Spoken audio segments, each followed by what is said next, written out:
बिस्मिल्लाहिर्रहमानिर्रहीम। Welcome back to barrister Kamran Ilyas law chamber. तो हम बात कर रहे थे जी इनकम टैक्स ऑर्डिनेंस के बारे में। उसके बारे में बेसिक कंसेप्ट थोड़े बहुत मैंने लास्ट टाइम डिस्कस किए थे, जिसके अंदर सेक्शन 9, 10 एंड 11 इन मेजर मैंने डिस्कस की थी।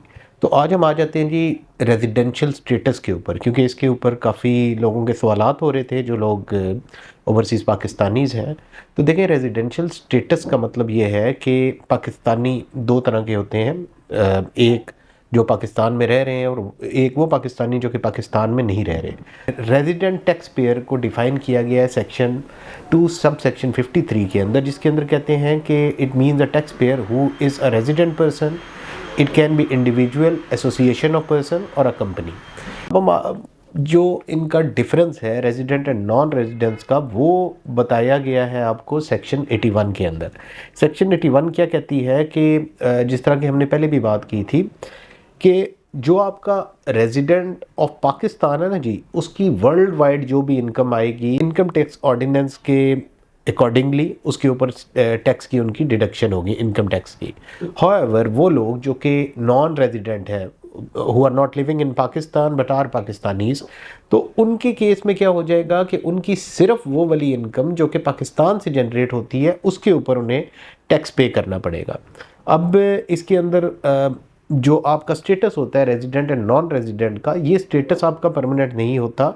ये स्टेटस आपका हर साल चेंज हो सकता है। सच एज कि आज मैं पाकिस्तान में रह रहा हूँ, मैं पाकिस्तानी हूँ, पाकिस्तानी रेजिडेंट हूँ, लेकिन ये ज़रूरी नहीं है कि अगले इनकम टैक्स की जब आपकी कंप्यूटेशन हो तो उस टाइम भी मैं टैक्स ईयर में मैं पाकिस्तान के अंदर ही रह रहा हूँ, रेजिडेंट पाकिस्तानी हूँ, मैं नॉन रेजिडेंट पाकिस्तानी भी हो सकता हूँ। तो इसके अंदर बात और आ जाती है जी कि रेजिडेंट इंडिविजुअल्स को मज़ीद डिफ़ाइन किया गया है जी section 82 of the income tax ordinance के अंदर। उसके अंदर ये कहते हैं कि अगर कोई भी बंदा जो कि पाकिस्तान के अंदर 183 दिन या उससे ज़्यादा एक टैक्स ईयर में रहेगा, 183 डेज़ और मोर, तो वो हो जाएगा आपका रेजिडेंट इंडिविजुअल। और गवर्नमेंट ऑफिशियल्स जो कि आउटसाइड ऑफ पाकिस्तान पोस्टेड होते हैं, वो भी आपके टैक्स ईयर में जो आउटसाइड पाकिस्तान पोस्टेड होंगे वो भी आपके रेजिडेंट इंडिविजुअल्स कंसिडर होते हैं। फिर उसके बाद रेजिडेंट कंपनी, वो कौन सी कंपनी है? ये है सेक्शन 83 इसे डिफाइन करता है। वो ये कहता है a company shall be a resident company in Pakistan for a tax year if it is incorporated under any law in force in Pakistan. और उसके बाद the control and management of it affairs is situated Holi in Pakistan at any time in the year और government in Pakistan.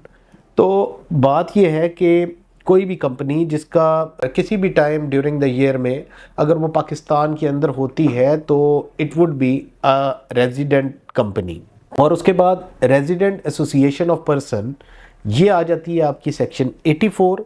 उसके अंदर भी बात इससे मिलती जुलती है कि ऐसी एसोसिएशन जिसकी मैनेजमेंट का कंट्रोल पाकिस्तान के अंदर है और या वो होली या पार्टली पाकिस्तान के अंदर परफॉर्म करती है during any time in the year, तो वो आज आपका आ जाएगा resident association of persons section 84।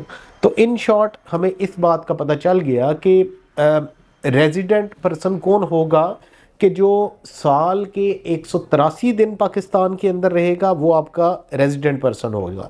और नॉन रेजिडेंट पर्सन कौन होगा कि जो पाकिस्तान से बाहर रहता है और अगर उसकी कोई इनकम पाकिस्तान के अंदर जनरेट होती है तो वो उसके ऊपर अकॉर्डिंगली उसका टैक्स पे करेगा, बाहर वाली इनकम के ऊपर वो टैक्स पे नहीं करेगा। तो मज़ीद आपके पास पेश करेंगे जी ये चीज़ें, और इंशाल्लाह तफसील में व्लॉग भी इसके ऊपर करेंगे जी। Thank you very much.